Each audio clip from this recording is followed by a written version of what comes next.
E imos agora á Feira Histórica de Arteixo 1900, pero dende a ollada dun dos grandes referentes culturais de Galicia, Castelao, porque esta edición está dedicada á figura do escritor. Unha fin de semana chea de actividades, con veciños vestidos de época para amosar os costumes rurais do século XX na vila coruñesa. Non, Paula Cantelar.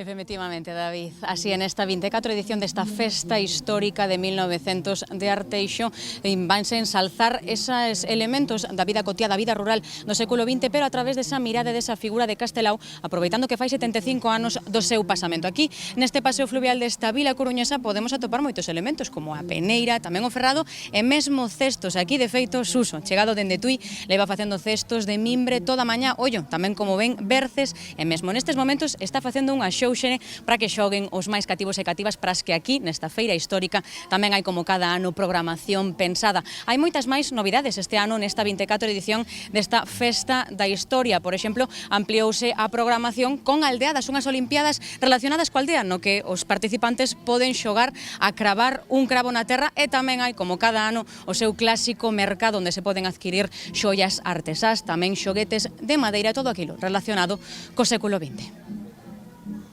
Que este ano a Feira 1900 de Arteixo está dedicada ao ano Castelao, e por iso chamaronme a min para que saíse dos mortos e chegase aquí cos vivos. Temos bolillos, ganchillo, calceta, de todo un pouco.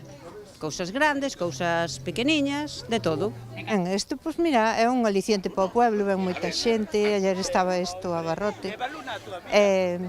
Está bonito que fajan cousas así polo pueblo para que nos vexan polos outros sitios. Bueno, o meu tiña unha asa por aquí por detrás, non era exactamente igual que ese, pero é un ferrado. A peneira.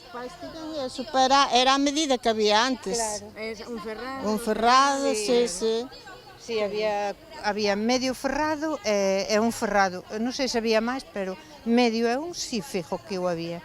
Eran as medidas que tiñan antes, non medían, non había con que pesar unha romana, pero non todas as casas a tiñan. E iso como se facía con unhas tablas de madeira, pois tiña todo o mundo.